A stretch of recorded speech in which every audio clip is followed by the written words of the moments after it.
परमात्मा से संबंध प्रेरणादायक कहानी। एक बार एक पंडित जी ने एक दुकानदार के पास 500 रुपये रख दिए। उन्होंने सोचा कि जब मेरी बेटी की शादी होगी तो मैं ये पैसा ले लूँगा। कुछ सालों के बाद जब बेटी सयानी हो गई तो पंडित जी उस दुकानदार के पास गए, लेकिन दुकानदार ने नकार दिया और बोला, आपने कब मुझे पैसा दिया था? बताइए, क्या मैंने कुछ लिख कर दिया है? पंडित जी उस दुकानदार की इस हरकत से बहुत ही परेशान हो गए और बड़ी चिंता में डूब गए। फिर कुछ दिनों के बाद पंडित जी को याद आया कि क्यों ना राजा से इस बारे में शिकायत कर दूं, ताकि वे कुछ फैसला कर देंगे और मेरा पैसा मेरी बेटी के विवाह के लिए मिल जाएगा। फिर पंडित जी राजा के पास पहुँचे और अपनी फरियाद सुनाई। राजा ने कहा, कल हमारी सवारी निकलेगी और तुम उस दुकानदार की दुकान के पास में ही खड़े रहना। दूसरे दिन राजा की सवारी निकली। सभी लोगों ने फूल मालाएं पहनाई और किसी ने आरती उतारी। पंडित जी उसी दुकान के पास खड़े थे।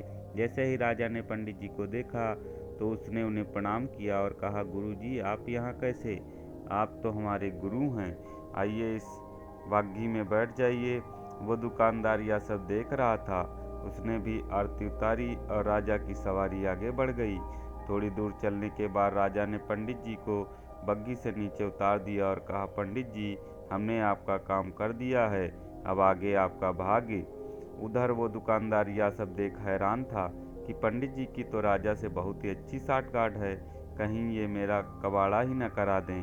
दुकानदार ने तत्काल अपने मुनीम को पंडित जी को ढूंढ कर लाने को कहा। पंडित जी एक पेड़ के नीचे बैठकर कुछ विचार विमर्श कर रहे थे। मुनीम जी बड़े ही आदर के साथ उन्हें अपने साथ ले आए।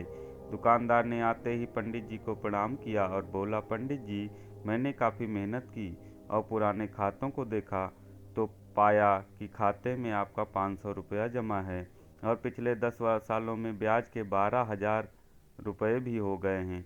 पंडित जी, आपकी बेटी भी तो मेरी बेटी जैसी है, अतः 1,000 रुपये आप मेरी तरफ से ले जाइए और उससे बेटी की शादी में लगा दीजिए। इस प्रकार उस दुकानदार ने पंडित जी को 13,500 रुपये देकर बड़े ही प्रेम के साथ विदा किया।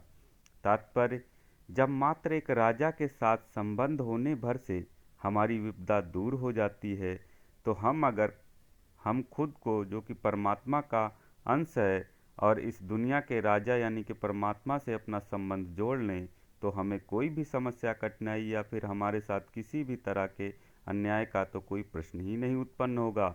तो हमेशा से उस परमात्मा का धन्यवाद करते रहें और उनके समीप